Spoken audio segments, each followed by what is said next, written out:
So, Chris, let's move on to some NFC East news. Recently the Philadelphia Eagles, they fired Doug Peterson. Man, I thought, honestly, the Philadelphia Eagles were shoo-ins to win the division this past year. I felt that they were going to win about 10 games. I wasn't the biggest Carson Wentz fan, but I thought that Carson Wentz was a solid quarterback. I felt that, Doug Peterson was a good coach, and Wentz was bad this year. The play calling for Doug Peterson was bad. The offensive line was in shambles. I mean, Philadelphia, they were such a mess. And right now, they by far have the worst future in this division. When you look at their offensive line, it's old and aging. They don't have many dynamic weapons on offense. They passed on Justin Jefferson for Jalen Reagor. The defense is okay, but the defense is filled with a lot of old, aging players. Not a lot of good young talent on that team. They're in salary cap hell. Don't have a lot of money to spend in free agency.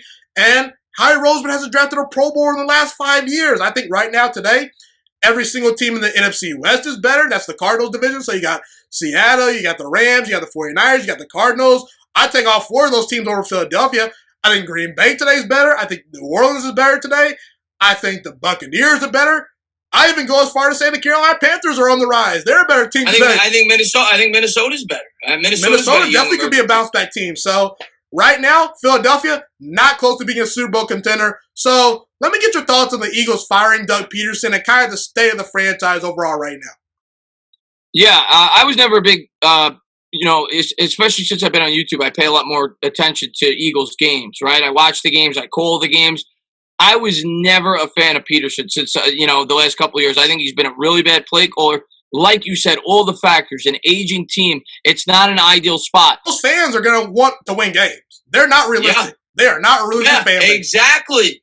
And and before you go, I really think that a lot of, the firing of Doug Peterson was because of the fans being critical and because expectations were way too high. Obviously, Doug Peterson wasn't great this year, but, the guy just won a Super Bowl 4 years ago. Yeah, no, you're right. He did go to the playoffs the 2 years before that, and I'm with you on that. I was surprised they fired him, and I think at this point they should fire Roseman as well, because I think Roseman is more responsible for the Eagles falling off than the head coach was. I think Roseman's done a horrible job with the backloading of contracts. Like you said, you drafted Jalen Hurts in the second round when you had Carson Wentz. You just committed $35 million a year to Carson Wentz. And I think that has a lot to do with why Carson Wentz fell off. I think that screwed with his head.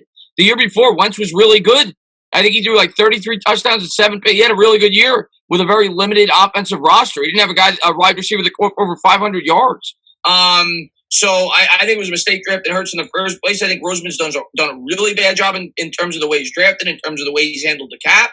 And I think the Eagles are in big trouble. But as a Giants fan, I'm thrilled. I think the Eagles are in big trouble. I think that it's going to take them at least 2 years before they start to rebound, because they got to get rid of all those older players. They got to get rid of all the. It's good. They're kind of where the Giants were in 17, and I think it's going to take at least 2 years before they start to rebound. I think they're going to be at the bottom of this division for the minimum 2021 and 2022. I think they're in big trouble.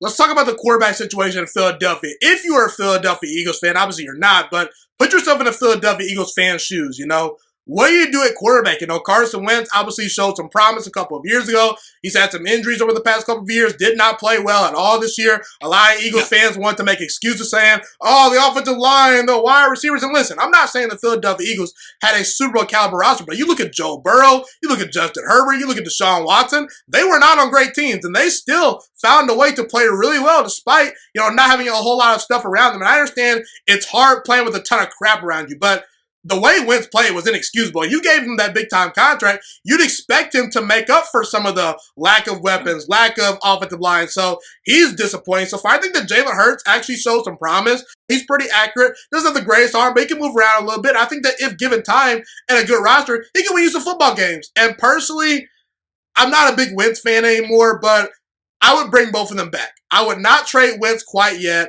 because you're not going to get a whole lot back from him because of that contract. And I think it's one of those things where even if you move on from Carson Wentz, Jalen Hurts is not the answer to all of your problems. So why not just let both of them battle it out and see who wins the job? And if Jalen Hurts wins the job, then you might have to move on from Carson Wentz. If Carson Wentz proves himself again and looks like the guy that he looked like a couple years ago, then hey, you got a good backup quarterback. And we saw Philadelphia, a couple of years ago, in the playoffs. They needed a good backup quarterback because Carson Wentz got hurt. So it's always good to have a good backup quarterback. So what would you do if you're the Philadelphia Eagles with the quarterback situation? First thing I do is I pray. I'd go to church every Sunday and I'd pray. But all kidding aside, I mean, I think the situation is definitely not ideal. I think that's another reason why I think a lot of coaches are probably not going to be rushing to take this job. You don't even know who the quarterback is right now. But Hurts showed bits and pieces. I was not impressed with him that last game of the season. He didn't play well, but yes, he definitely looked good in a couple of games there down the stretch. And maybe he could develop into a good quarterback in the NFL. Who knows? I'm not a big fan of his, but maybe he could. I think Wentz does have upside, obviously. When he was at his best, he was the MVP in the league those first 13 games before he went down the year they won the Super Bowl. But I think his head's screwed up at this point, and I don't see Wentz coming back. I don't think Wentz wants to be with the Eagles. I think he's hurt by the way that they handled it. I think Wentz is going to force his way off the team. I think he's going to want to get traded. Maybe I'm wrong. Maybe now that Peterson's gone, maybe Wentz is okay with staying there, and they do roll him back. I still think Wentz has a much higher ceiling than Jalen Hurts, but that doesn't mean that that's what the coach is going to feel and what the organization is going to feel. With Peterson gone, it opens up the possibility for Wentz to be back, and maybe that's why they made the move. If Peterson was still there, I think Wentz absolutely forces his way out of there. In the end, I hope they both stay, because then it's just going to be a battle. They're going to be screwing with each other's heads. I don't want them to have a stability. I want them to be not knowing what's going on, and maybe that is what they end up doing. I don't think you get a whole lot for Wentz right now, kind of like what you said, because of his contract. I mean, and he's coming off a really bad year. I mean, he might have been the worst quarterback in football this year. That's how bad he was. And I don't see teams rushing to the table. Like, people bring up the Colts. Frank Reich, obviously, was his OC with the Eagles. And people think he may want him. But if I'm Frank Reich and I'm a really smart mind, why do I need Carson Wentz? Why am I going to pay Carson Wentz $35 Just made the playoffs with Phillip Rivers, who's old. Yeah, why don't I just draft a quarterback? Why don't I develop Jacob Eason and pay him pennies on the dollar, or draft a quarterback in this year's draft? Doesn't make a whole lot of sense to me. I don't think there's a market for Wentz. So in the end, unless you're giving him away for next to nothing, I think Wentz will be back, especially with Peterson gone. And I think it's going to be a mess there. I think it's going to be an absolute mess. If I had to guess, Wentz will be the starter to open the year, but it'll be on a very short leash.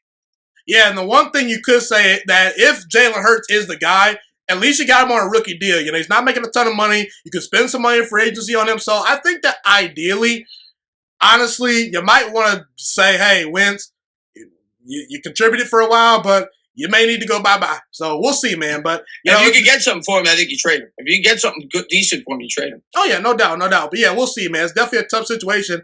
Thank you so much for watching this video today. Please also note that the Juice Alert Sports Podcast is not just a YouTube channel. It is available on all podcasting platforms, including Spotify, Google Podcasts, iTunes, and Apple Podcasts. Also, if you enjoyed this video, be sure to like, comment, subscribe, and share this content with all your friends.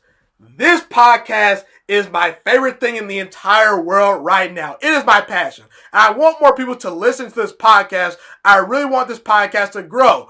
Also, a fun fact about me is that I want to go into the sports broadcasting and media world once I graduate from the University of Toledo, a college in Northern Ohio.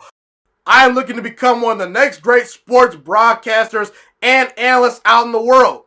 And I potentially would like to start my own network if this podcast really truly grows. Or if I fall short of that goal, I would love to work for a big-time network like ESPN or Fox Sports 1. I am open to all networks. So if you believe in my dreams and you see or hear my passion through the screen, be sure to tell all your friends about the Juice Alert Sports Podcast. Stay motivated, you guys. Have a God bless day, and I'm out.